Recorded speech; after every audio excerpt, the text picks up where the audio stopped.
Buenos dias, todos.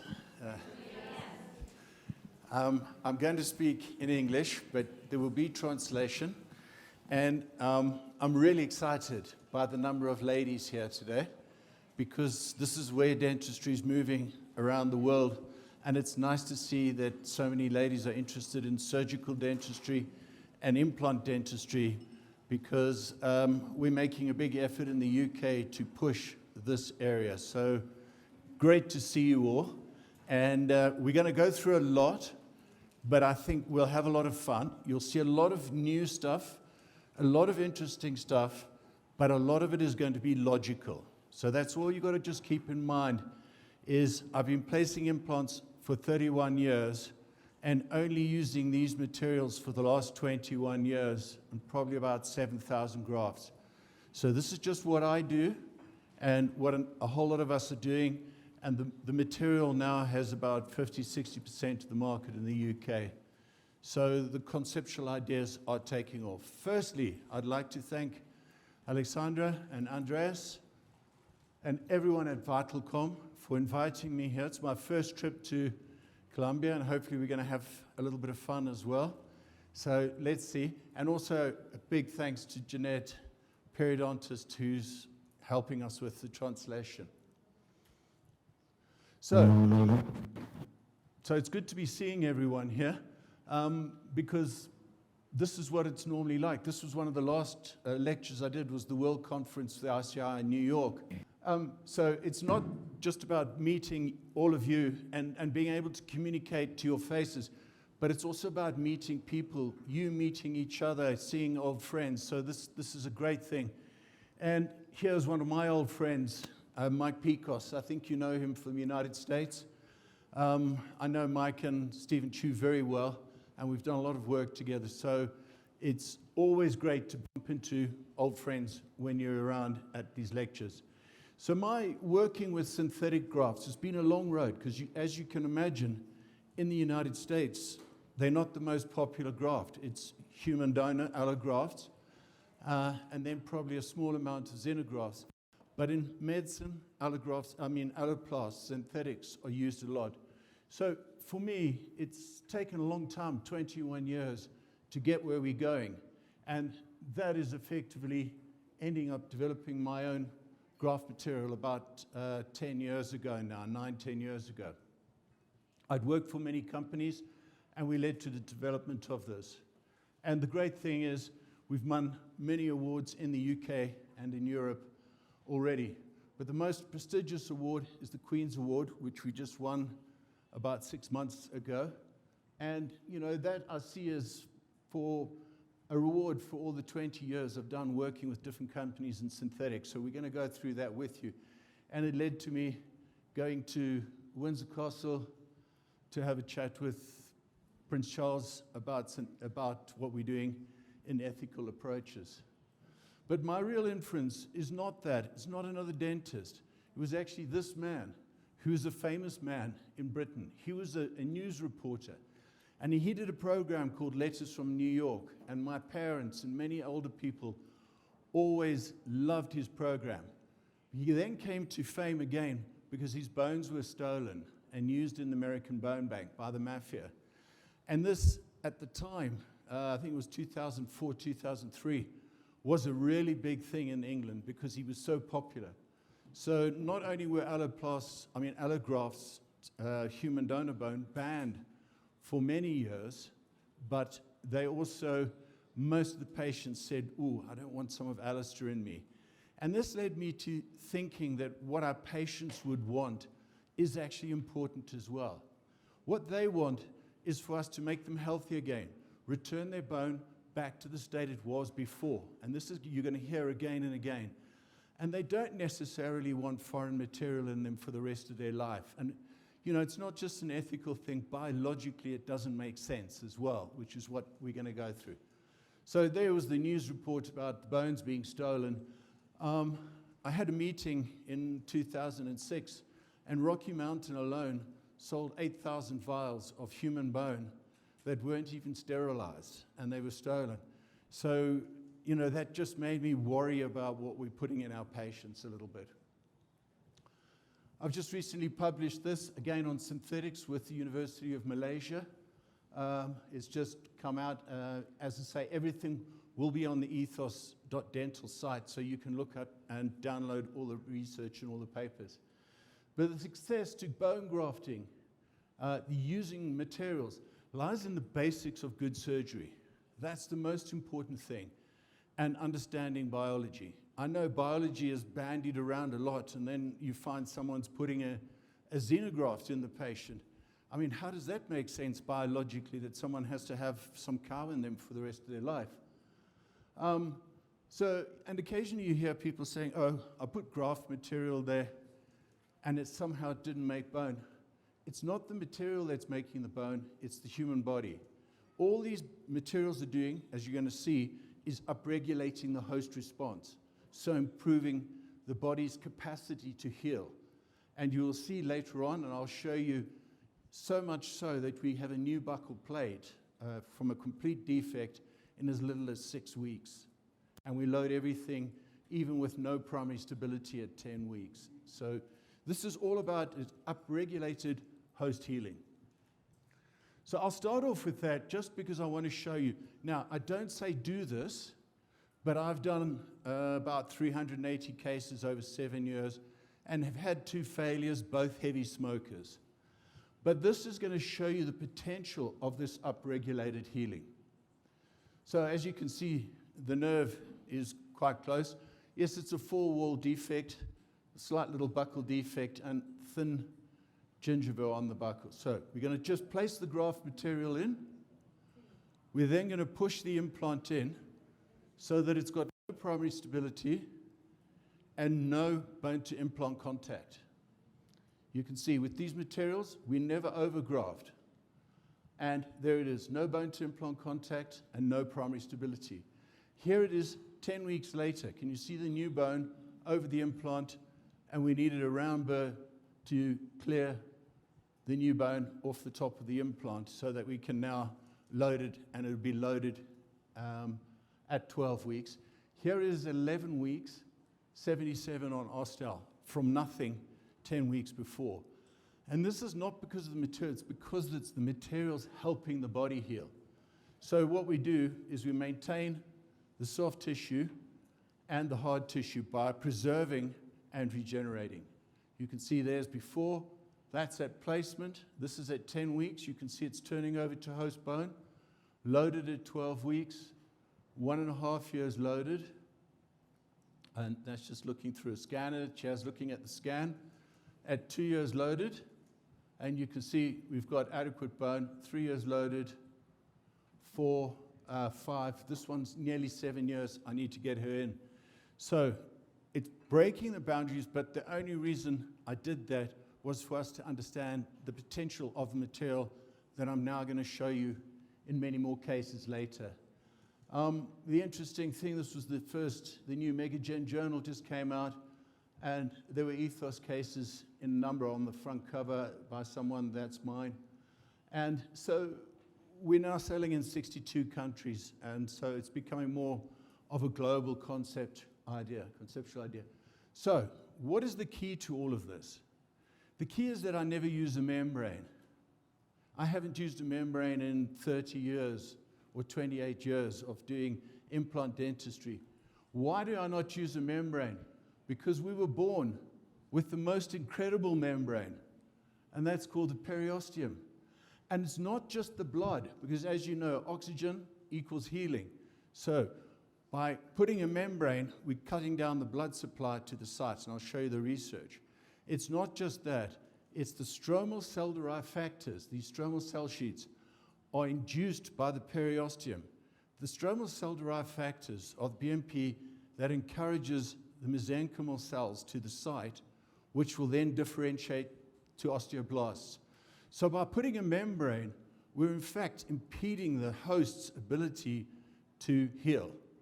And that's why we have much faster healing and turnover to the bone. So I haven't used one, as I say, the last 6,500, 7,000 grafts, so quite a long time. Look, there's lots of research on high-impact medical research on the power of the periosteum and the regenerative potential, it's immense. So all we're doing is reducing the amount of surgery, reducing the amount of foreign material being placed in, and upregulating and allowing the host to heal. So that's the simple thing. The less work I do, the better the body's going to heal. If I go to the beach, it'll heal a lot better. This is the research I did with Mines, my old friend.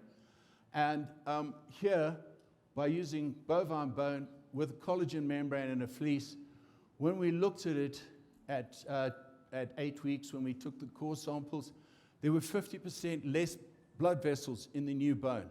And we all know about angiogenesis. So by reducing the amount of blood vessels, we're going to reduce the healing. It's as simple as that. Yes, it's nice to have scaffolds, you know, all these big chunky bricks like this, but that's all they are. They're not doing anything. In actual fact, what they do, if we put the bricks in and look at it on a wall, this would be human bone, the cement, and the brick would be the hydroxyapatite or a xenograft or whatever. So in actual fact, it's taking the place of bone. So in other words, it's deteriorating the quality of the bone. I love it when people look at, you go to a lecture and the lecturer says, look at the quality of the bone. You cannot tell the quality of the bone by looking at it. We are scientists. We need to take core samples. So when we look at it in core samples and histomorphometrically, this is the only way to assess bone regeneration. I mean, just going back to the beginning with the title True Bone, what do I mean by true bone regeneration? I mean regeneration carried out by the host without a membrane, and then all the material must resorb so that you're just left with the host's own bone. That's what I mean by true bone regeneration. So when we look at it at 8 weeks, when we took these core samples, oh no, this is at 10 weeks, it's a human study, we see that there's 50% new host bone at the time already at 10 weeks. So that's more than enough. And the residual graft particles are only 8 to 12%. So when we compare it to another study using bovine bone, you can see here's a little bit of human bone in between. The interesting thing, this is the histology done by exactly the same person, Heiner Nagurski of Freiburg University. When we look at it histomorphometrically, we see, so this is at 6 months when we're using bovine bone. The red is the human bone, and the green is the bovine bone. Can you see what it's doing? It's effectively taking the space where you actually want your human bone to grow. So therefore, the idea of full resorption is, in my eyes, it must fully resorb. Don't worry about holding volume. It stays if it's kept in function. And as to osteoinductivity of the materials, there's a lot of material published in high impact. There's about 300 papers showing the osteoinductive potential of calcium phosphate synthetics. And this is one of the most recent one by Richard Myron. So what do we want when we're assessing bone quality? If we want this, we're going to get a better X-ray if we don't have any human bone in the site, because the X-ray is only picking up radiopaque material. So often human bone has got a collagen component, it's got organic and inorganic components, so often it doesn't show that well. But in actual fact, that's what we want, is we want it to have no residual graft material in the long run, so we can assess the stability of the implant by just taking an X-ray. So there's no foreign material. Yes, we'll get a much better X-ray. If you see a sinus and you just put xenograft with nothing else in, you'll get a better X-ray for a long time, because it's just going to stay as xenograft for the life of the patient. So this is an important aspect in my eyes. And again, you can see it. This is an animal study, human study. You can see when you've got a xenograft or residual particles, it takes the place. And you can see on this human study with ethos, you can see how the graft particles are being resorbed and turned over to bone. Because if we leave residual graft particles in the new bone, it may impede the long-term results because the body may lose the ability to turn over. You know, we know our skeleton turns over once every 7 years in entirety. If we've got residual foreign material, it impedes this ability. So here's a case, a xenograft, after 18 years. And you can still see it's just a little lump on the outside. That's not regeneration, because the word regeneration means to return it back to the state it was. You've regenerated it back to a human, not to another species. So it's important that we look at it. I look at it and just say that's more like integration. Now, the implant broke in this case, and after 18 years, but if you can see here, I could scrape the particles out after 18 years, because all we've done effectively is this. We've just got a veneer graft on the outside with mainly animal bone and a little bit of human bone in between. So it never really turns over to the patient's own bone, and I'll show you that later. And as we know, bone is living tissue, and this quality is critical. When we use a xenograft with residual particles, there's 23% less bone, whereas when we use synthetics, 22% increase. And this is the biggest systematic review for Homle Wang, Homle Chan at Michigan. So it's an important paper. And this other paper by Nick Matthias and Ian Yip with Nicholas Lang looks at what would they see are the best needs for a particulate graft. This is for the ideal graft. It would be osteoinductive, conductive, biocompatible, totally replaced by a bone. I've underlined that because Nicholas Lang was on the paper. And as the material resorbs, it turns over to human bone. And we've got to maintain the stability, obviously, have reasonable mechanical properties, and no risk of disease transmission. The material I feel that fits best into all of these is beta-tricalcium phosphate. And this is why I've worked with beta-TCP for over 20 years, probably 25 years now, solely. So what is ethos? Ethos is actually a mixture of beta-TCP and calcium sulfate. Why the calcium sulfate? Well, it has a number of benefits. It stabilizes the beta-TCP particles and provides a barrier function so that you don't need a membrane. This is why we never need to use a membrane. It's biocompatible. You'll find that less than 5% of your patients will take a painkiller the following day. It doesn't matter what the procedure. It's stable, so it can turn over to bone because the whole graft site becomes stable. Bacteriostatic properties, which is helpful in infected sites. I'll show you that later. And it improves the soft tissue healing, which is really important. I can show you taking out sutures after 2 days. And at 3 to 4 weeks, it bioabsorbs. This creates space for neovascular ingrowth and upregulated angiogenesis. And this is why we're getting this upregulated healing.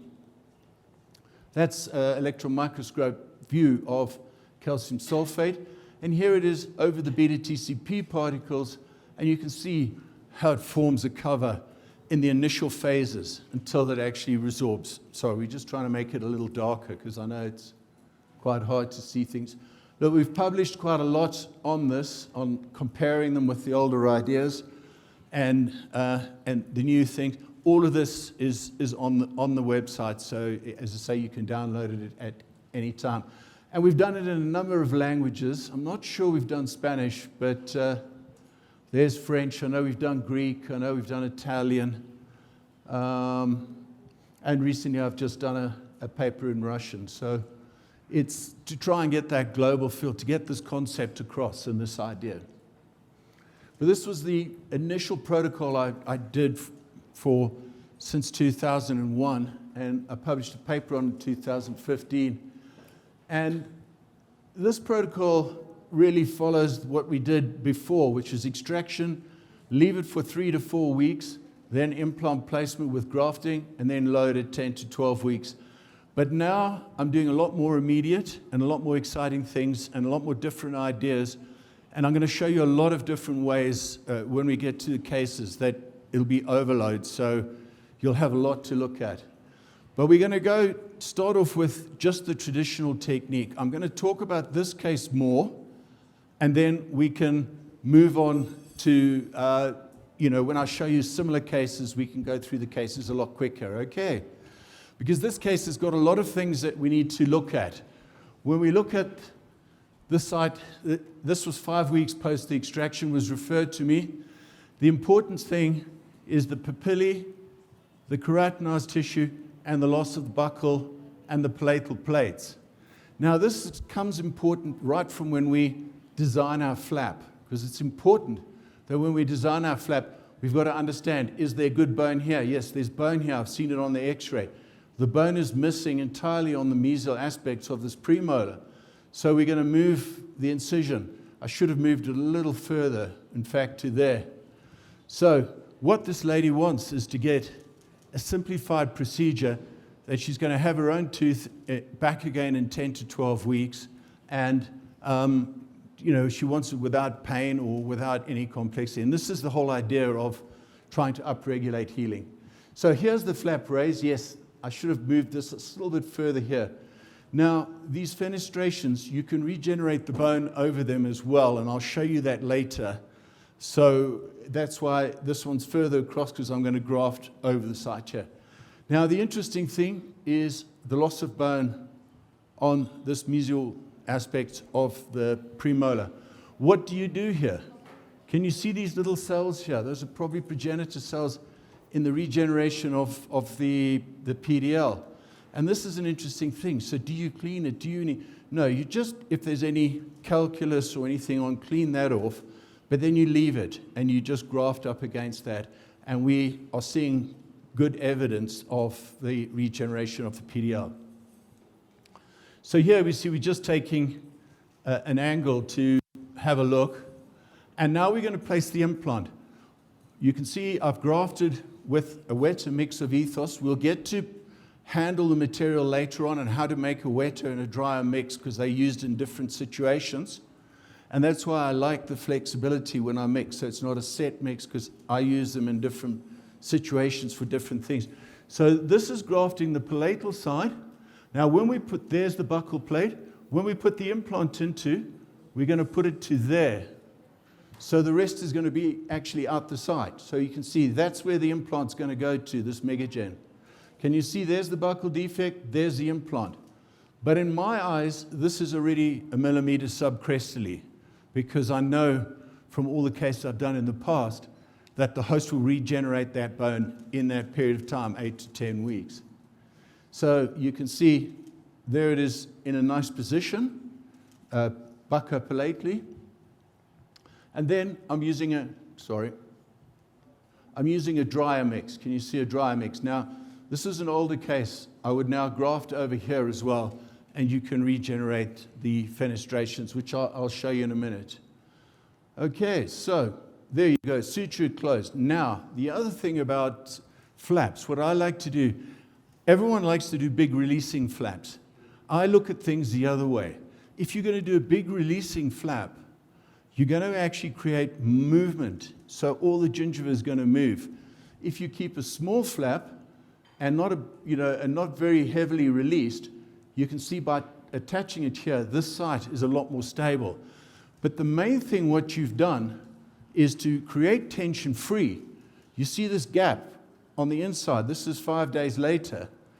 There is a space which heals by secondary intention, and it's already healed over in 5 days. So what we've done here is you see where the tooth is extracted. You see how that's now moved more buccally. So if we do a big releasing flap, and I see people pull flaps all the way down, and then you're pulling all that mucosal tissue there, then you have to do another graft to get attached keratinized tissue. Can you see what I mean? So by leaving the flap slightly open on the palatal, getting healing by secondary, we've shifted all the keratinized tissue buccally. So I've published with Stephen Chu in the Journal of Perio and Restorative, the quintessence, on soft tissue surgery, and I hardly do any soft tissue surgery myself. So here it is in 10 weeks. Now, we're not going to raise a full flap. Now we're doing papilla sparing. Can you see? Because you can see I've got bone underneath. So it's important that we don't disturb this new bone because it's a little more fragile.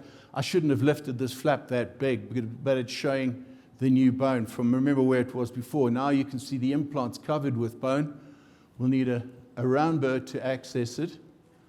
This is the research from Tano and later from Gomez-Roman about flap design and bone loss around single tooth implants and about keeping the papillae and do papilla sparing incisions. So here it is. I put a little more. I don't think you really needed it. Sutured it closed. A couple of days later, I put a bigger healing cap and then just took an impression on pickup and screw retained the crown. So there it is there, finished. And here it is now, this here. So as you can see, we've got tissues back, we've got keratinized, we've got this papilla. Remember, the bone was missing there. Without restoring and regenerating that bone, we probably wouldn't have had this nice papilla at the back there between the two. So you know the story about soft tissue is the issue, but bone sets the tone. That's one of the oldest sayings from David Garber in the late 80s, and it's still one of the most important sayings when it comes to dealing with soft and hard tissue interrelations. So there it was before and afterwards, and here it is before and afterwards at 2 years loaded. So you can see it's just a simple way of doing things. We haven't done anything much, and by 17 months, all the material that I've put in will have bioabsorbed and be the patient's own bone only. So this is another important thing, and I've been looking over the last 20 years, and this is probably why we've had some really good long-term results, is that we've got the patient's own bone. So no popcorn effect. Here on the x-rays, you can see where the bone was missing. I'm placing and grafting. Here's the healing cap. You can see how it's healing here. And when we look at it from before and a 6-month scan, you can see how that area is regenerated here. And can you see, it's hard to see, but there's a new cortical plate from a new PDL forming there. And here it is, a cross-section at 6 months. That's where the bone was before, there and there, palatally and buccally. So you can see we've got nice new host regeneration. And this is up against the tooth. You can see what we have is nice new bone regenerated on that site where we'd lost the bone on the adjacent tooth as well. I'll show you that later. So this is the key really, is if we can help the body regenerate the hard tissue, we then let the body can do the soft tissue itself. It's far better than me taking connective tissue grafts off the palate or whatever it is. There's a certain place to use them, but if we can actually regenerate. So look at this case, that's before, and that's 4 years loaded. You can see we have nice keratinized tissue. Now the key with all of this, and I'm going to explain it in a minute, is not just keratinized tissue, it must be attached keratinized tissue. So anyone can do a free gingival or a free keratinized graft, but it's not attached. If it's not attached, you're still going to probe down there and bacteria are going to get down. You need bone over covering the implant so that the tissue can attach to that bone by its Sharpie's fibers. I'll show you later. So here is the defect on this particular case, you can see, and here it is 4 years later. Do you see the quality of as just having host bone? There's no graft material there. There it is grafted, and here it is loaded 6 years. You can see it hasn't changed at all in 6 years. So we've got nice long-term stability. Yeah, we could do a vista or a tunnel graft there, but you know the patient is happy, and the stability long-term is sound from this before. And this is what it's all about. If we've got an implant, we can always probe deeper, and I'm sure Jeanette will see that. You know, often when you get cases referred from dentists who don't implants, they put a perio probe down an implant and say, oh, you've got a 5mm pocket there. Yes, it's an implant. We cannot get attachment here like we do from the PDL and in natural teeth. So it's important that we have this bone so that we can get this attached keratinized, because this is what's going to give us long-term success, is good, not just keratinized tissue, but attached keratinized tissue. So in the last sort of 31 years of placing implants, I often get asked, what's the best implant? What's the best company? What's the best implant? Well, as I was saying to Jeanette earlier on, the actual best implant is the patient's own tooth if we can save it. And this is what we're doing a lot more now, is actually saving or trying to save the patient's own tooth with a number of things, with perio, and we're getting amazing results with ethos and perio regeneration, with doing more apicectomies. I'm doing a lot more things that I never used to do before, because that's actually what makes the patients happier. Look, a lot of people say, just give them all on 4, because they're going to lose those teeth anyway. Yes, we're all going to die one day, I'm sorry to tell everyone in this room. It doesn't mean we commit suicide now. And when you save the teeth, you're not just saving the teeth, you're saving the hard and the soft tissue and the bony structure of the patient as well, and that's an important aspect. Because as you lose the tooth, you know, this is the most difficult area here, the bundle bone. The moment the PDL, the moment it flaps raised, you're going to lose that buccal bone, that bundle bone. So if we can save teeth, it's going to be a big benefit. This is just the guy I wrote the paper with from Malaysia. He's been doing a lot of perio. This is before and 9 months later. And, you know, it's a far better thing than taking this tooth out and placing an implant here and then lifting the sinus and putting the implants all the way up. And I'm going to talk about that later. If we can actually regenerate the host bone and then maybe place an implant there at the back as well. So these are things we're looking at. This is the wife of a dentist. I know she's got a big diastema and she loves her teeth, but this was very mobile. So all I've done is cleaned the site, grafted it, and a year later, we've only got a 3-millimeter pocket now, and the tooth is rock solid. I have countless of these cases, and things that I never thought would be possible, I'm seeing results with them now. Here is just showing the grafted site turning over, and it's turned over to host bone now.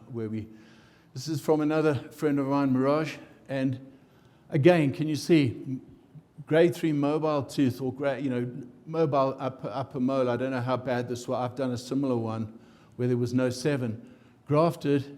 And 9 months later, we know that this is host bone. So what we're trying to do is looking at saving teeth a little more. That's all I'm saying about that.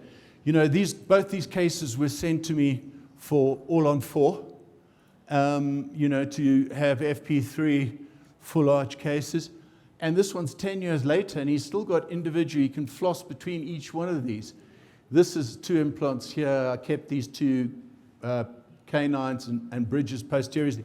But it shows that you can get another 10 years or 15 years. Is it worth it? I don't know. What would you do yourself? You would probably like to have your own teeth, or you'd like to have your own gums and hard tissue for as long as you could without doing alveoplasty on them. So I showed this case at Zurich University. Also with apicectomies, using ethos, maybe it's the bacteriostatic potential. We're finding we're getting much higher. We've only had 1 failure in the last 7 years, whereas I used to get 60, 70%. So again, we're looking at saving more teeth. So that's the interesting thing there.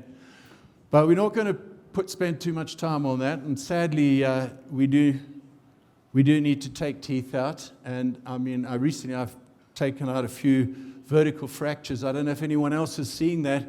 I don't know whether it's COVID or stress. Vertical fractures seem to be quite a popular thing right now. And I had to take one out of a young, I think 26-year-old girl, and it was really heartbreaking to take her central out, but it was fractured vertically. I don't know if anyone's seen these implants. No one's seen those? I will show you them and explain their use later on, and the use of coaxis. These are all sort of new ideas. So you see, this is. I'm just showing you this. I'll go through really quickly on this case because we've got quite a lot to go through. this is what we get when we get referred cases. I don't know, the referring dentists always say, oh, I want to take the tooth out because it means they're getting an extra 200 pounds or something like that. And upper canines, I've got a paper on this, I should put it on it. We know how thin the buccal bone is going to be there in the position of the tooth, so they're always going to send you with a big defect and hence soft tissue defect, saying, oh, I've taken the tooth out 4 weeks ago, you can place the implant now. Well, that's what it's going to look like. And as you can see, this is what the natural situation. So I always change the angle a little bit, but keep it screw retained for the referring dentist. Because I know I've got bone, I'm keeping papilla sparing, and you can see, not a big flap. If I want to do a big releasing flap, the only time I do that, I think, is when my mother-in-law comes in. No, I get on very well with her. Shouldn't say that. In England, everyone has issues with their mother-in-law, but I get on very well with her. So as you can see, important is to degranulate the site, to clean the site really well. You know, since I've been using Megagen, I've probably 4 years, probably 1,500 implants. I've only lost one, and it's by just doing the basics well. And so it's very important. I've had 2 of them broke recently, so they must have been made out of chocolate, I think. But anyway, and as you can see, we place the implant to the correct level, graft. You see it's not over-grafted. You see just there, try not to graft over the cover screw. Yes, I'll show you using healing caps later on. All right, guys, so we got a lot, and there's a lot more variation. This is the traditional technique that I used years ago. Now, to make a dryer mix, this is important that it's like this. Can you see? It's like a putty so that it's sticky. And how you make that, we'll do hands-on at the end. And that's by mixing less saline and maybe mixing a bit of the preset. So I divide it into 2 portions and mix it in. So that's how you get a dry mix. Again, can you see what I've done here? When I've sutured, can you see it's open? It's only loosely sutured, so there's tension free. And can you see where the tooth was extracted, which would normally be here, it's now moved buccally. So we're moving all the keratinized tissue buccally at the same time, so that when we don't have to do further tissue later. There it is there. You can see we've got bone on the adjacent teeth, so that's why we did papilla sparing. There it is grafted, and here it is at 10 weeks later. And you can see we've got nice new bone, nice new buccal bone formation. At 10 weeks, we know from all our studies we're going to have over 50% new bone and about 10% residual graft material. So before, 10 weeks later. So round bird just needed to access it, fitted a healing cap.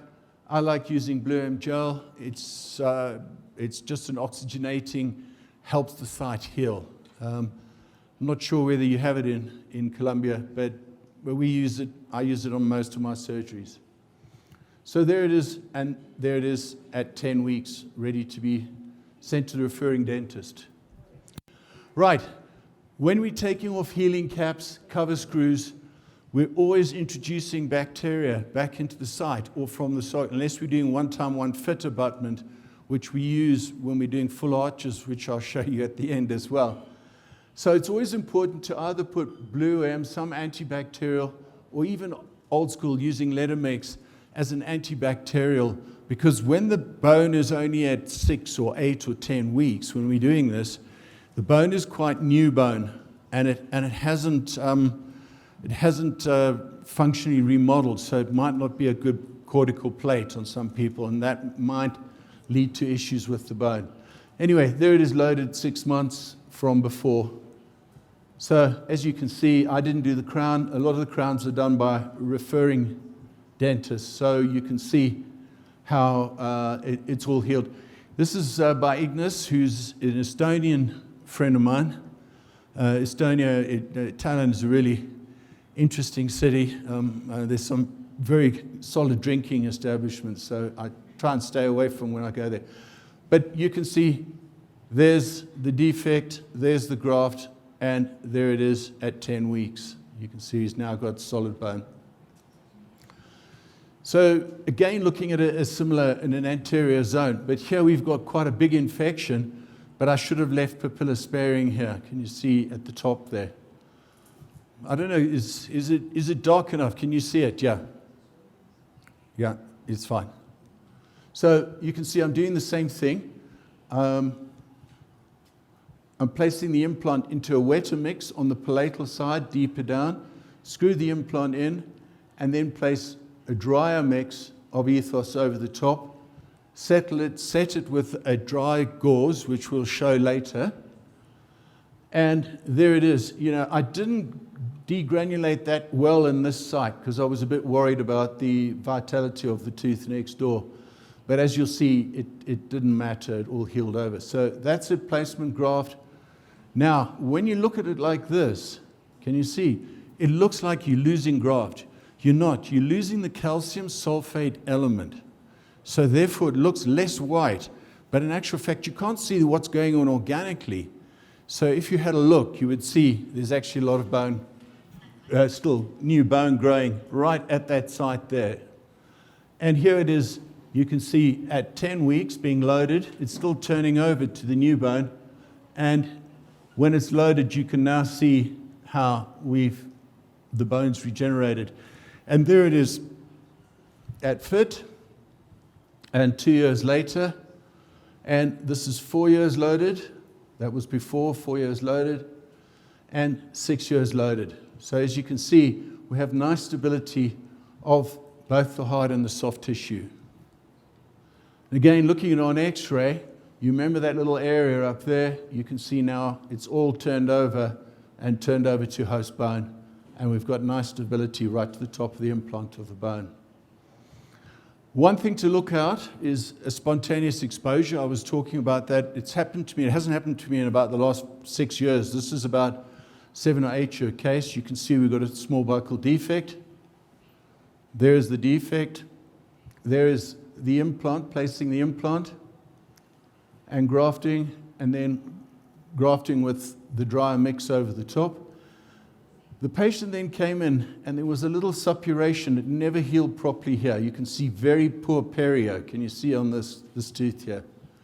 And so when he came in, when she came in, there was suppuration here. So you can see we had granulation tissue here. So all I did was clean it and then Profijet the surface of the implant, just to clean the surface, and then just graft it again, but this time with a healing cap, sutured it closed, and loaded it. The patient has got very poor perio. He's now lost this. I mean, it's a bit of a fight, this case.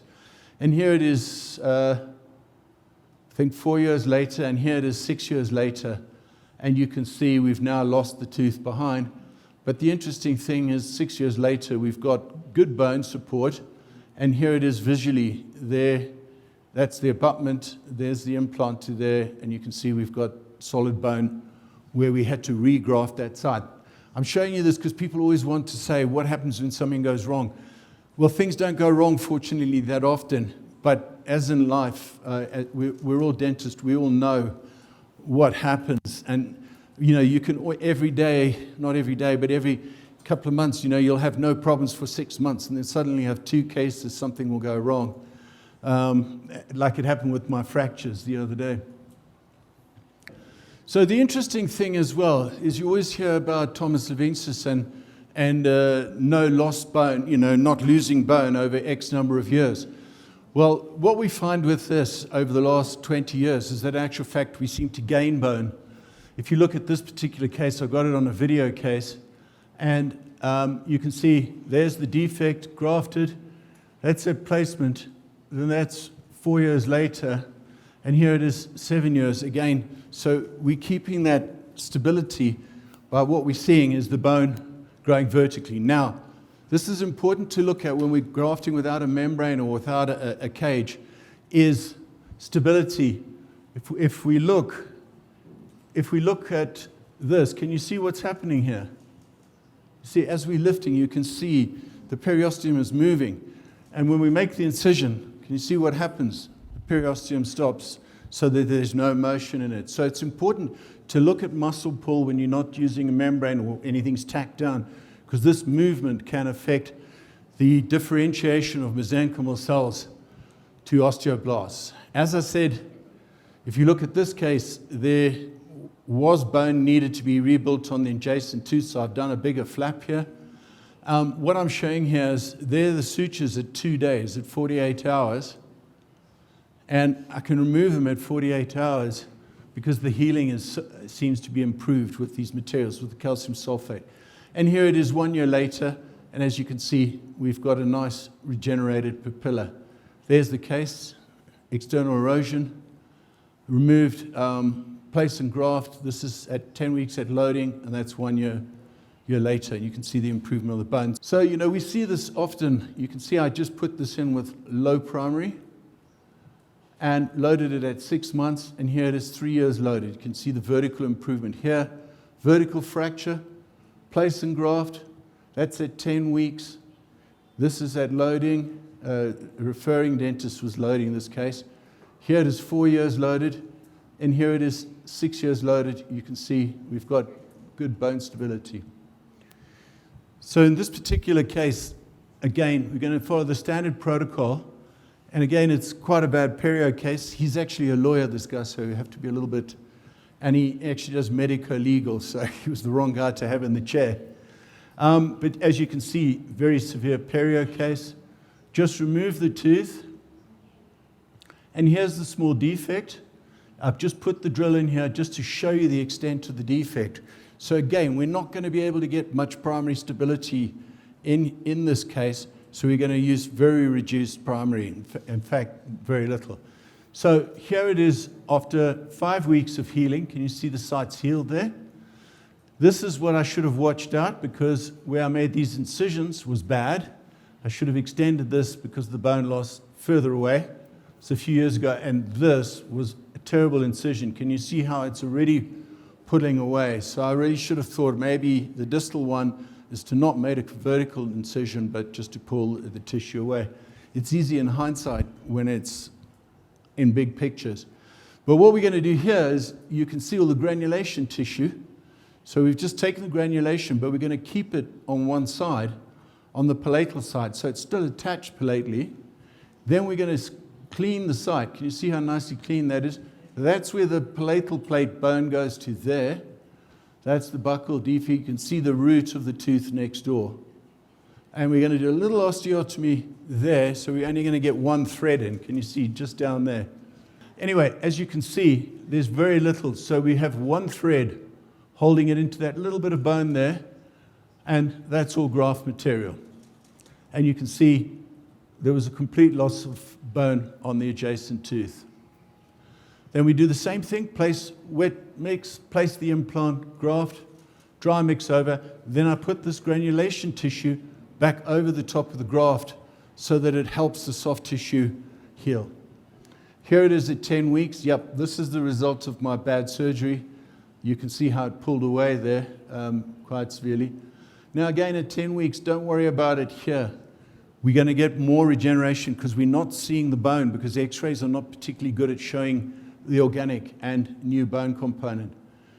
There's the healing cap fitted, screw retain. There it is. Now you can see the bone coming back here. Can you see it looking better? And when it's in function, it'll improve further. This is not my case. Believe me, they would be doing something about these. But when you're getting referred cases, you generally do what you're told to do and nothing else. Otherwise, sometimes people get offended by it. And here it is now, loaded 1 year and 18 months. It's been loaded 2 years, so that's before, and here it is loaded. Can you see the improvement in the stippling on the soft tissue and the improvement of these papillae? And this is a good sign that we've got good host bone underneath. Here it is scanned at 18 months, and looking on Carestream, you can see we've got a nice buccal plate, nice palatal plate. That's where the bone was down to there before. So you can see we've got a nice site at 18 months loaded. Right, we're just going to move on to PDS suture technique. And that's an important thing because in this particular case, she was a young lady, didn't want too much, didn't want a block graft, didn't want a case, she just wanted to have a tooth. She had a low smile line, so it wasn't too bad.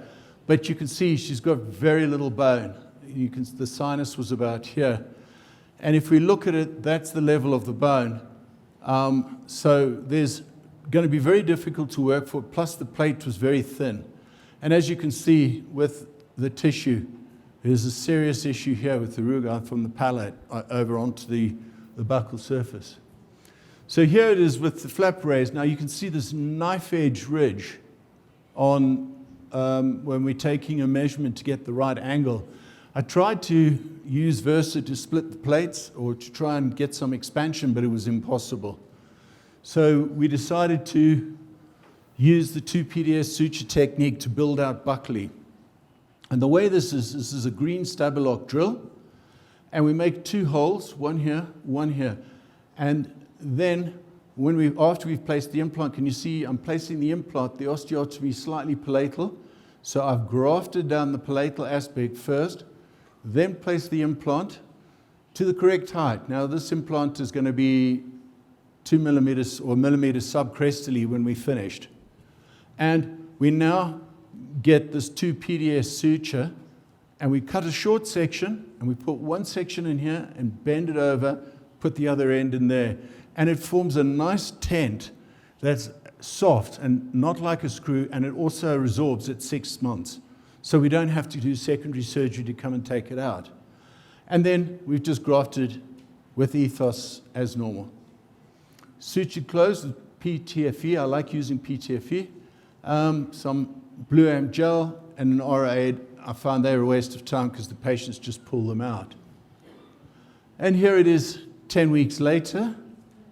And now you can see I've kneaded a round burr to access the implant.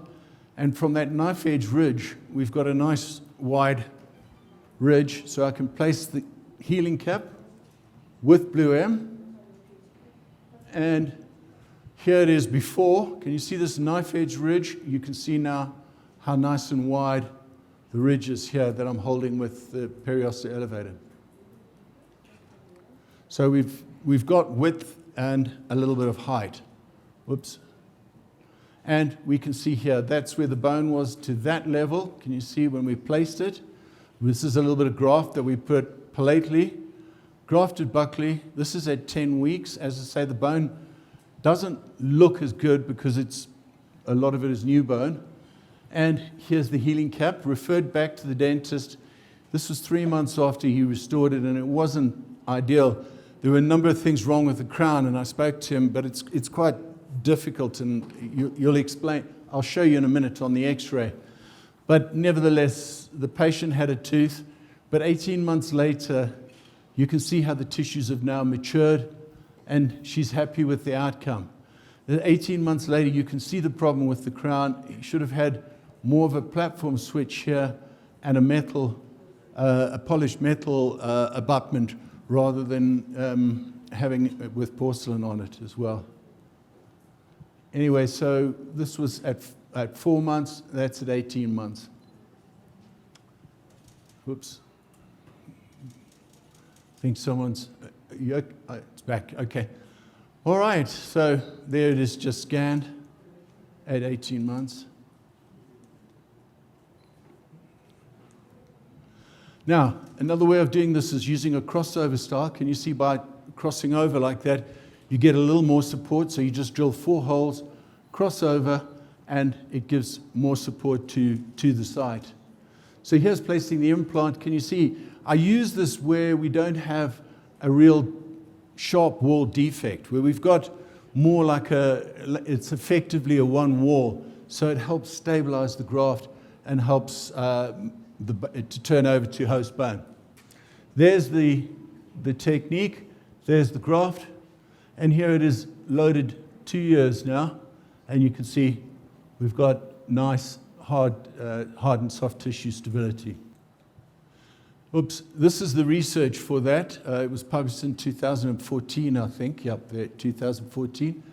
And it's called resorbable dome deep, it's something that I use a lot, probably 2-3 times a week.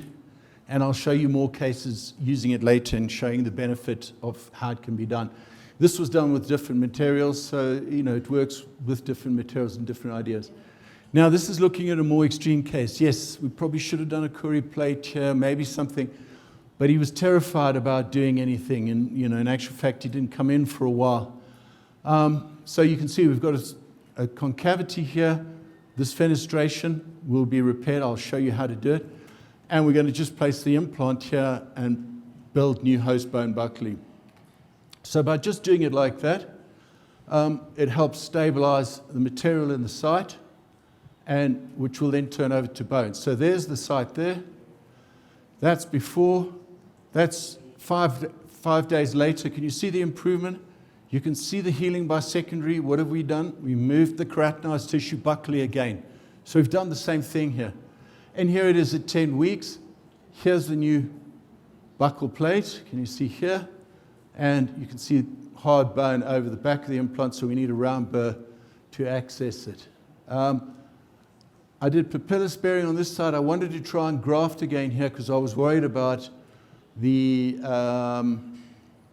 papilla. Unfortunately, he came back 5 weeks later, and I didn't see him for that period of time, and he'd been wearing a Essex retainer with a temporary crown in, and it's devastated that area, so that's going to be the challenge now. And the reason he was doing that is he wanted to whiten his teeth. So there's before and 5 weeks afterwards. And as you can see, by the time we come to restoring it, he's been whitening his teeth a lot, and wearing this retainer. So it's destroyed this distal papilla. So what we need to do here is have an emergence, that we get the emergence profile to slightly lower down as per Dennis Tarnow's principle, and it'll draw the papilla up and create a papilla. So when we fit it, you can see there's no papilla. Like you can see, he's had teeth whitened and straightened and polished and scratched and bits added on. So there it is before, and that was at loading. And there it is at 6 months, and you can see it's slowly improving. And when we look at it later on, you can see it's getting better. It'll never be here because now we've got the contact point to low down. But if we look at the x-rays, this is the important thing, is the gap from the top of the bone to the contact point in the crown. And that means that it'll probably recover. I haven't seen him for a while. He had a scan done at 12 months. You can see we've got a nice buccal plate, nice palatal bone, which we had before. And we've got nice stability. This was just a lower case I did 2011, and he didn't want to have the implant then, so he had a Maryland, but the Maryland kept coming off. So by the time he came in, you can see we had a big concavity in the bone. So I placed and grafted. Whoops.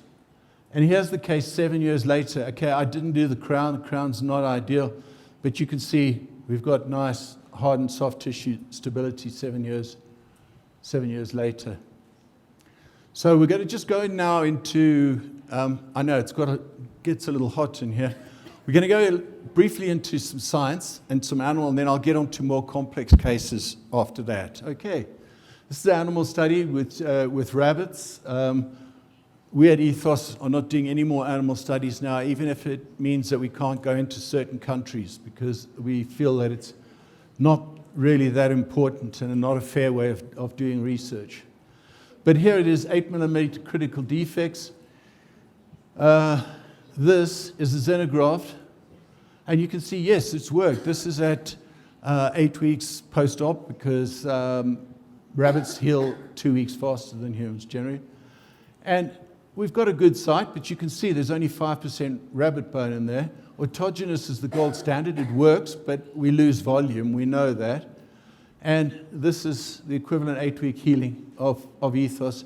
And you can see it's a lot more, it appears a lot more like the host hard tissue. So when we go back to what I was showing you earlier and compare it to this demineralized calvaria and this human skull, you can see the similarity of what we're achieving with xenografts. Then we look at a micro CT, just to have a look inside. And I use my iPhone here. And here is the xenograft. And you can see, yes, there's a little bit of bone growing by conduction from the outside, but the bigger space in the middle. Whereas when we're using, oops, sorry, let me just go back. When we're using the ethos, you can see this is the same rabbit, same level. You can see where the vast majority of new bone is right in the center. And this is the indication of the osteoinductive potential of these materials. And just looking at the histology with the ethos, you can see this is all new bone here. Whereas when you're using a xenograft, that's the... I know I'm doing a lot of comparisons to xenografts, but that's what the main area of use is in Europe, whereas I know you follow more of an American approach. So what we're having is, as the graft is receding, we're getting new bone formation. The interesting thing is that, as I said earlier on, all of these, we end up with a slightly higher connective tissue component. So this is just doing another animal study and grafting into the thigh of the rabbit. And you can see we have osteoid, that's the muscle tissue, and we're getting osteoid formation adjacent to the ethos, indicating this osteoinductive potential. Host factors, we always know that's the problem, don't we? Whenever you always have people saying, oh, the implants failed. No, the host tissues have failed the implant jury. It's very rare that you'll get an implant fracture or a screw fracture. So we must, especially vitamin D in the UK is a real important area, and cholesterol is another area, but there's omeprazole, SSRP, certain drugs are all going to increase the possibility of failure. I always put this up just because I'm a fellow of the Clean Implant Association, which it's important that the manufacturers pack and keep the implants clean, so Dirk is looking after that. So how fast does regeneration really occur? Well, in this case, it'll show by not using a membrane. Can you see we've got quite a few threads out here, and it's slightly outside the envelope even. And the ISQ is 48. This patient, can you see this defect here? This patient then decided that they had to go back to the States at 6 weeks, and they wanted me to load it in emergency. So I raised it a flap and took an impression at 5 weeks and loaded it at 6 weeks. There's the graft, and here it is at 6 weeks. Can you see? That's the new bone formation already, and that's osteo at 68. So that's only 6 weeks. This is not 6 months or 6 years. And that's what it was before, and that's what it is 6 weeks later. When we look at it, here it is loaded 18 months. Oops, sorry. And you can see we've got nice hard and soft tissue stability. Sadly for him, he had external erosion, and then he had external erosion again on the next tooth, so we had to remove this tooth, and then we could have a look. This is 3 years later at that grafted site, and you can see the stability of the hard tissue there 3 years later. And here is his situation now. He's back in the States again, so I haven't seen him for a while. Sorry. Right, PET. Is anyone doing PET here? Partial extraction therapy? Good, yeah. I like the concept. It makes sense. It just takes so long. And the number of times I've struggled with it. So it is quite difficult. All that entails is getting a lindemann here and splitting the tooth, taking the palatal section of the root out, can you see, with the tip, and then you remove it, and then you leave the buccal attached by the PDL. And the idea here is that it keeps the blood supply to the bundle bone, and in that way preserves the bundle bone. And here we're using a coaxis implant, which allows you to gives you a 12-degree coaxis, so you can screw retain even when you're placing the implants more palatally placed. But you can see here, that's too thick now, so we have to shave it down, shorten it. It's got to be at the level of the buccal bone plate, and also as thin as possible, because you've got to have a space between the implant and the root. And here we've grafted the jump gap with ethos. So you can see the root before. There it is before. You can see how thin it is even at this stage, and how much thinner it is here at placement. 10 weeks later, this is just taking an impression, and you can see it's helped keep the profile. It's just, I find I can get the results as good. You'll see by just grafting. So it is an interesting area. Do you want to? And I'll show you what we're doing now using cervico system as well. But this guy's got a very poor mouth. And when he came back another year later, I looked at everything and I was just like, I really tried. He went to my hygienist. I read him the Riot Act, and still he ends up like that after time. I'm showing a number of other dentist cases because it's always interesting. This is Tina. She works at Same Day Dental in Dubai with Costa. And she just started. She qualified as a prosthodontist. She started as one of her first cases. And this is a high smile line. This is a really difficult case. And the principle, the way they work at Same Day Dental is everyone gets their lab-made temporary on the day they have the implant placed, and they get their final crown a week later, or final bridge, or final cross arch. So it's very sped up. So she had to work under those rules. But it's difficult when you look at this site here and the smile line. So she followed those principles. She didn't take photographs of it. But here it is 2 years later.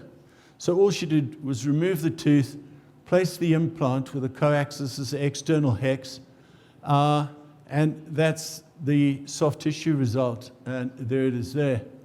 When we look at the scan, that was before, and that's 2 years later.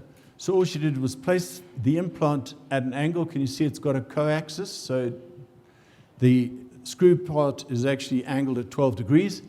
And she just packed the gum here with ethos, and this is the end result at 2 years later. So as you can see, we can get adequate results by just doing this. There's another one of mine showing with a flap at the same result. Just placing the implant, but with this concavity here, I'm just going to graft the site with ethos. Here's using a cervico system. Is anyone using cervico here yet? Miseli in Venezuela is quite big on cervico. So, but anyway, there we get a nice emergence profile in it, and then we can build a crown, temporary crown. And we've just grafted with ethos, sutured again, blue M, and here's 5 days later, you can see a line, and that's the temporary crown that she's got there. You can see screw retained temporary. And here it is 10 weeks later, and you can see we've now restored the buccal profile. That was before, and that was afterwards to get the case restored and a crown's made. And here they are loaded a year there and there. Yeah, there's a slight incision mark there, but you can see there, but nothing really of any importance. So a very thin ridge, yes, we can do that. Again, here we're looking at a 1 millimeter ridge here. This patient came from New York, and you can see how thin the bone is here. It's literally 1 millimeter. So we're going to start palatally with this 3 millimeter implant, 3.3, and place the implant and then break out buccally, graft the buccal side. And she had a party to go to and wanted nice looking teeth for 10 weeks, so she didn't want to go through any long process. That's just with the temporaries on. And that's with the temporaries so she could get to the party. And you can see we've got adequate buildup of the hard and soft tissue. Oops. And here it is loaded at 2 years. And you can see we've got reasonable stability of the case. So building on one wall, there's many ways. We could do a block graft. We could do a cage. I'll show you cages in a while, titanium. We could do the 2 PDS suture technique. But this is a 7-year-old case. Yeah? So here we just placed the implant Buckley, you can see grafted with ethos there. And here it is here at 10 weeks. And then we've restored it and loaded 1 year. And you can see, you can see the scan at 1 year. Here you can see the new buccal plate. Right, so when we have a little more complex case like this, the patient wanted to have a cantilever. It was money, but it also, I thought it would suit this case better.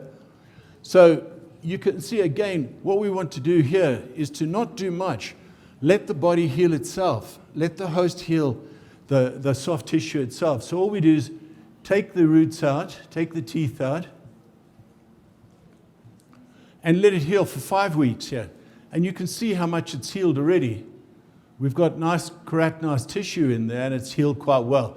Then raise the flap. You can see the defect here and the defect where we're going to place the implant.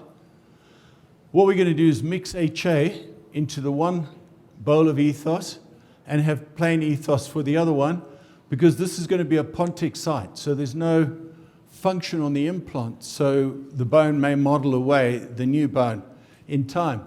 So we've placed the implant, pal-top implant here, grafted with ethos, and this is the HA, so we've grafted that side. Then let it suture it closed, take the sutures out. This is at 5 days. You can see how the site's improving. Can you see again that healing by secondary intention and how I've moved the keratinized tissue buccally? And here it is at 10 weeks.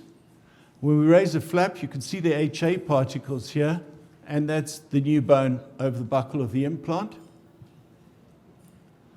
Then just a healing cap. Can you see again, I'm moving more keratinized tissue buccally. You can see this healing by secondary.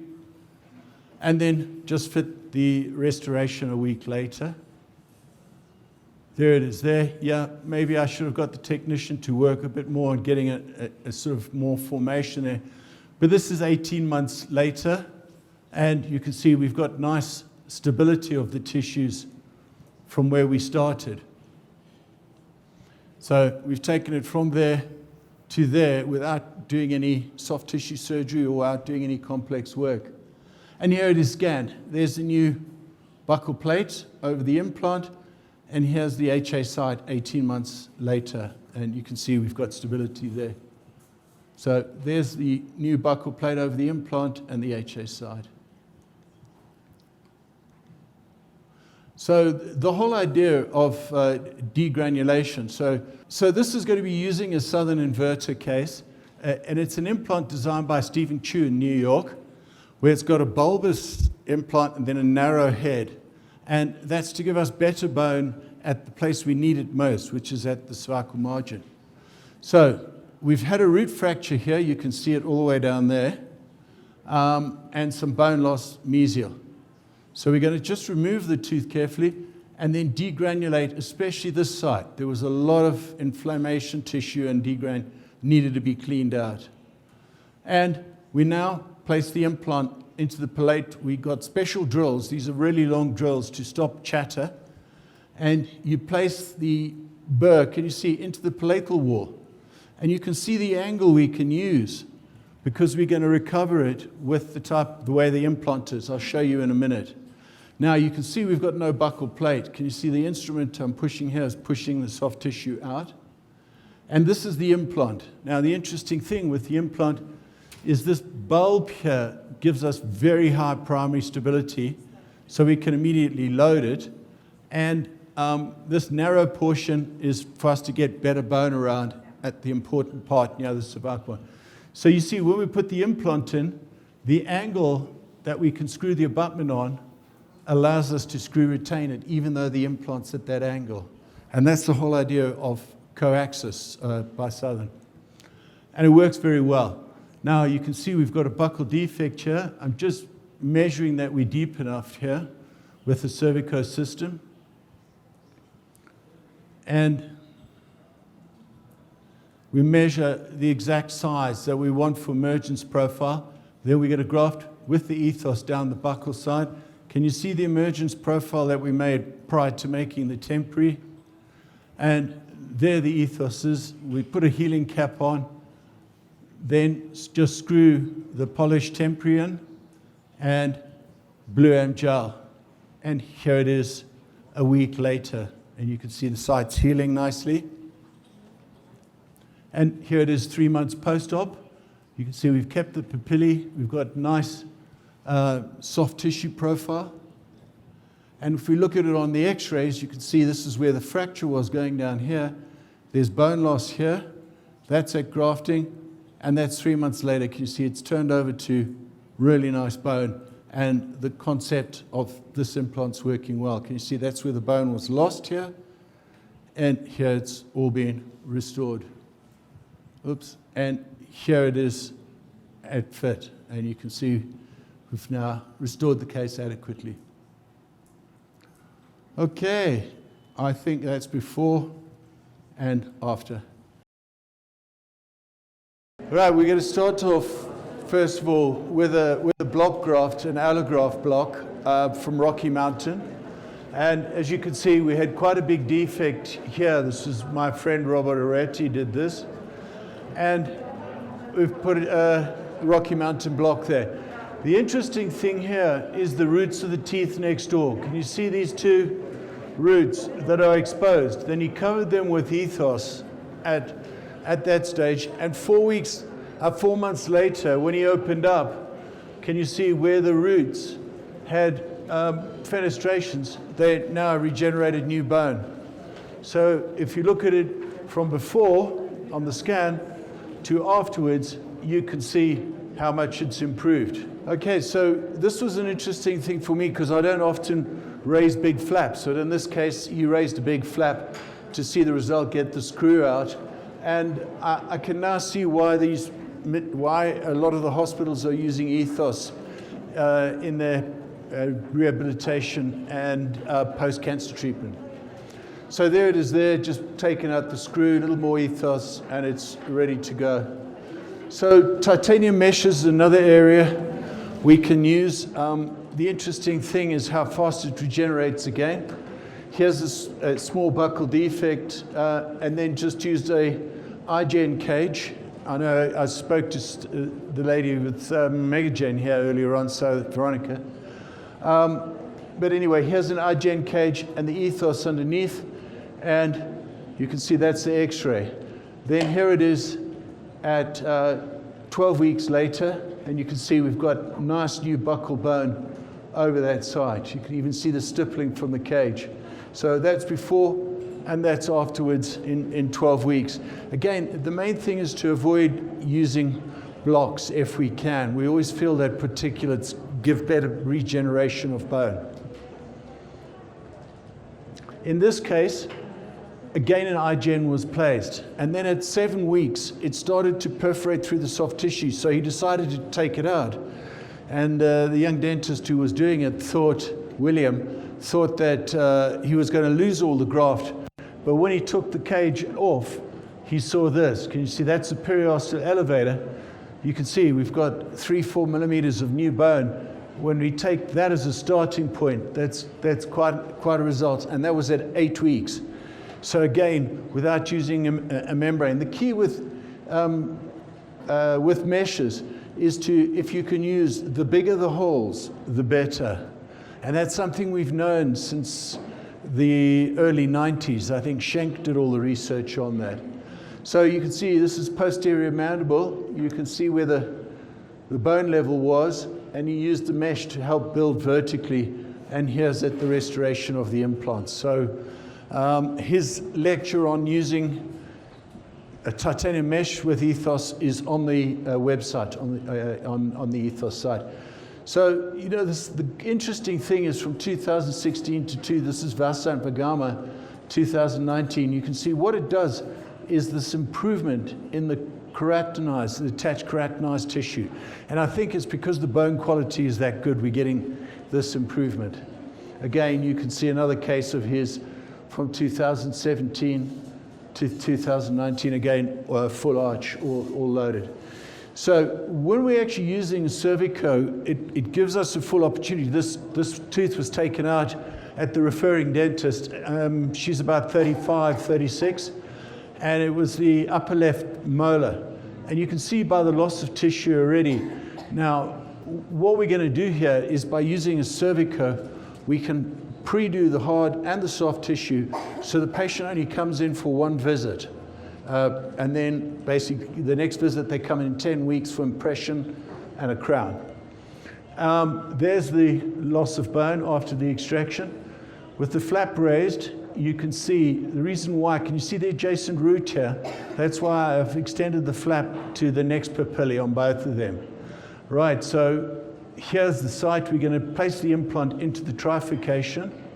There it is there. Can you see putting it into the trifurcation? Again, a megagen, and placing it 1-2 millimeters subcrestally. Now, we're going to use these customized abutments made on the cervico system, and then we just polish it highly, and then we graft underneath here with the ethos. Oops. Sorry, can you see? There's the ethos grafted. Then we just suture codes, PTFE, blue M gel over the top, and we leave it.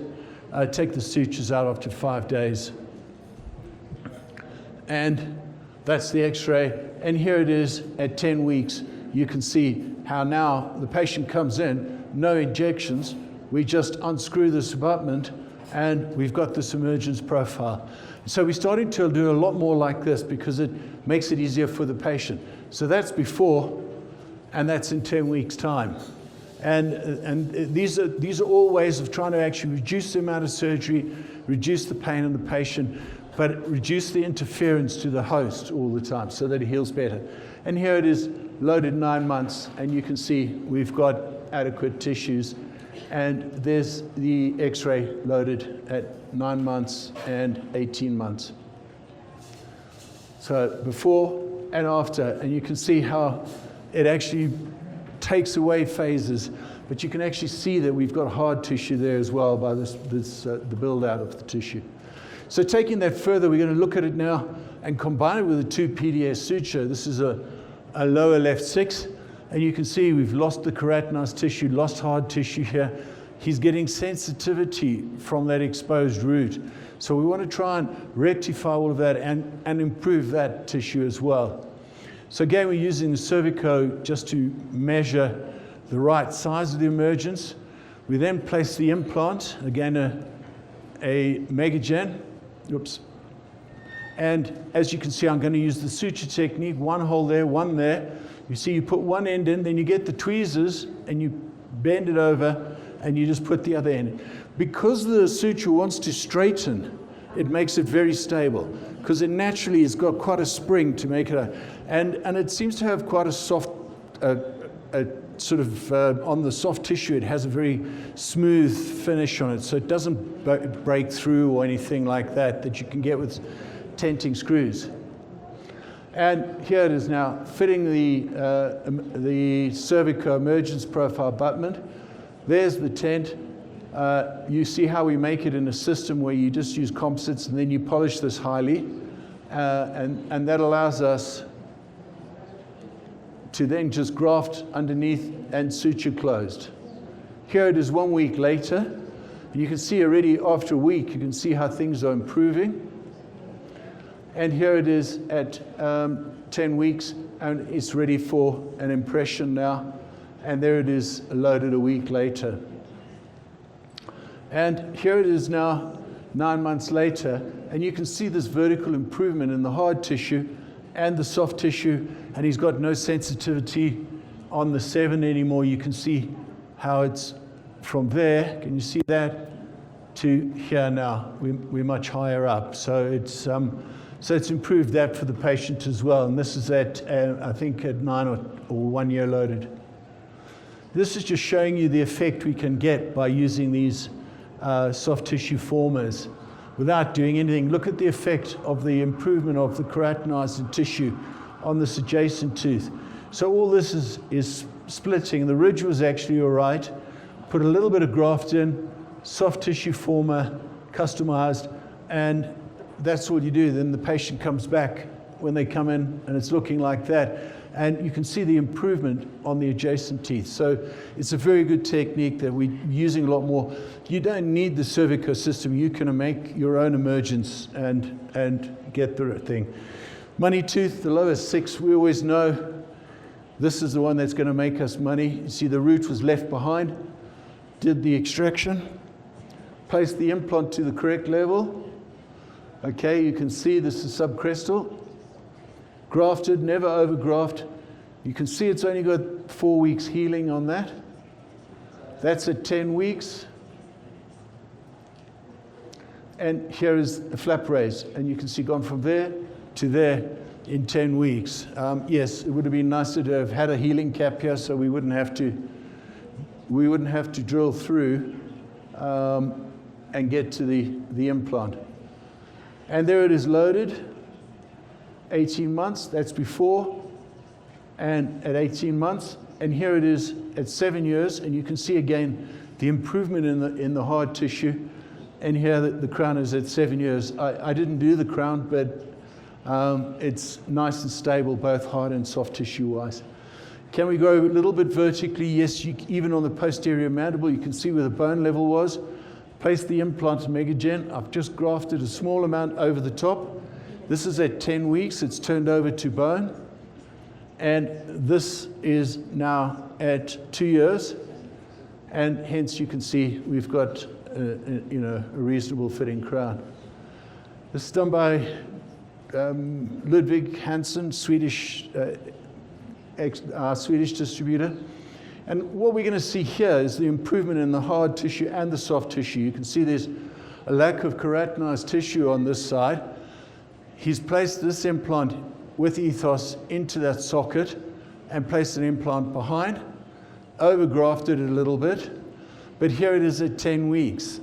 It's time to load. And as you can see, the bone was growing over the implants, round burr, and you can see the dramatic improvement to the soft tissue.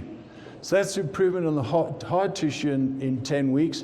You can see nice attached gingiva. You can see the attachments here so that are pulling away. And you can see we've got some horizontal improvement, especially here, and a little bit of vertical improvement in that 10 weeks time. Oops, sorry, but the main thing is the improvement in the keratinized without doing any soft tissue surgery. So, we could have a situation with serious perio like this. Can you see this? And all I'm going to do is graft, place into the sinus, and place another implant there into this site. And 9 months later, that's what they look like. So we've taken it from here, and that's 9 months later. And again, it's all host tissue, so it's important. Traditional socket graft cases, I don't do that many, but this one is published. And we've got a whole lot of research on healing by secondary intention over a stable graft. So there it is, the socket before, and that's 10 weeks later. So you can see where we're going to take the core from, and this is right in the center because we know we're going to get the best bone there. So that's the site. That's grafted with ethos. Can you see at 4 weeks, it looks like we're losing the graft, but we're just losing the calcium sulfate. And at 10 weeks, you can see now it's improved further again. And then we take a core sample. This is the entire core, taken right from the center of that socket at 10 weeks. And as you can see, it's well over 50% new host bone at 10 weeks. And this is this whole concept of upregulated healing. Place the implant. This is also on the website, so you can look at it there. And it allows us to get cases like this. This was a doctor, and when I said I was going to lift his sinus, he nearly had a heart attack. He said, no way, no dentist is playing in my sinus. So here's the sinus. So we just socket grafted, and at 8 weeks, I placed the implant. Now, you can see it doesn't look like there's much bone, but again, at 8 weeks, it's very new bone, very early bone, so it's not showing the organic component. We then left it for another 10 weeks, and you can now see the bone is completely covered. I needed a round burr to get down there. And we restored it with screw retain. And you can see how the bone is improved, both distally and mesially. And here's it loaded 2 years. Yeah, a friend of mine does a lot of socket grafting, and he does the same procedure. That's the site. He just pulled out these two roots and this root, He grafts it with ethos, sutures closed with lots of Vicryl, and that's 10 weeks later. He's got a nice ridge, he can place implants, and there's the restoration. He does this all the time. This is just doing the same on an upper. You can see there's root fractures placed, and you can see this is at 10 weeks. Look at the new buccal plate at 10 weeks that he already has. And place the implant and restores it. This is a little cyst that we had to take out. A Mexican lady, actually. And you can see the size of the cyst here. This tooth was completely mobile. We thought it was going to just fall out, but it's actually still in there, and it hasn't even had the nerve out. We probably should have grafted it a little bit more, but here it is, and you can see all the new bone in the site. So from there to there, and then when we place the implant, we're going to just clean the site. There was a bit of grain, and the same, 2 PDS, there's the osteotomy. Place the implant, again using this to grow more bone buccally. There it is there. And here it is loaded 2 years, and you can see we've got a nice new buccal plate, and this is where the cyst was all removed. And there it is loaded 2 years. So slightly bigger cyst here. This was a ridiculous cyst, oddly enough, so it was quite a big one. And Minas did this in Athens. And as you can see, there's after removal of the cyst, that's cleaning the site, and then grafting with ethos. And there's the ridiculous cyst and the histology. And again, this is before and 18 months later. And you can see how the site, who's using desk system here? It's like, this is real time doing with the desk. Can you see there? And that's how fast it takes to get into the sinus. You see we're ready there and ready to lift. But I won't go through all the lifting anyway. It really makes your life easy and you don't tear at all. And here's that case loaded 3 years, and there it is loaded 3 years from the side. So this is just doing the same, and you can see as we're placing the implant in, it pushes the graft material out the lateral window. There it is loaded. Let's just go to the pictures. So here's before 2.5, and you can see how we've got a really good, at loading, we've got a really good, nice new cortical plate. And the interesting thing is the pictures, because it looks like there's a void here, and look how much gravity pulled it down, and you think that there's going to be no bone there, but that's loaded 2 months, and this is loaded 2 years, and you can see how it's all. So x-rays are not ideal for showing bone, especially in the new bone formation. I just want to get one point across, because it's important about sinuses. The important thing is growing the bone down, not grafting into the sinus. Anything works in the sinus. It's to restore this bone here is the important thing. And can you see at 4 years, and this is why we have stability like that. So it allows us to go further. You can see here, I just socket grafted these cases. Once I pulled these roots out, there was no bone in there. And here it is at 10 weeks. When I raise the flap, there's the new bone at 10 weeks. So now we can do an internal lift, and we've actually restored this bone vertically, so we can choose Versa or Dask internal. There it is, placing it, and 10 weeks later we restore it, and here it is loaded 2 years. Because the important thing is that we get this bit of tissue here reconstructed. Can you see that? That's the most important part, so that we have a nice looking crown. That's just some more histology. So it can be taken to extreme. Now, if we look at this, sorry, this is just one case I've got to show. You can see how we've lost the vertical height. We really want to get this back to here so that we've got nice looking crowns. So we've got a big defect at the back. Can you see? I socket grafted that. I placed an implant and grafted the buccal defect here. At 10 weeks, you can see now the buccal defect's gone, and that's where that big defect is. We can now place another implant distally, and load the mesial implant. Can you see there? And restore the mesial implant. There it is there now. And 10 weeks later, restore the distal implant. And there it is there. So you can see 4 months loaded and 1 year loaded. Can you see how we've restored this tissue with papillae? These are important things, just as important to get that tissue up. Just a poignant one, because just a standard internal lift here. And when I placed the implant, and it all looked really good, can you see an internal lift? Suddenly it wouldn't heal for about 3 months. I mean, about 3 or 4 weeks, and it was like this. So I put a cover screw, and it looked like we were losing graft. But then she had this post her COVID vaccine, and we found that she had a bleeding disorder. There's the cover screw, but it all ended well, and we restored it. And there's the case 1 year later, or later. Yes, you know, we can look at foreign material like xenografts, but when you look at them in 3D, it could be just this floating around inside, or maybe even drifting off. So it's important. This is just doing an infected site with oroantral communication here, and you can see a communication there.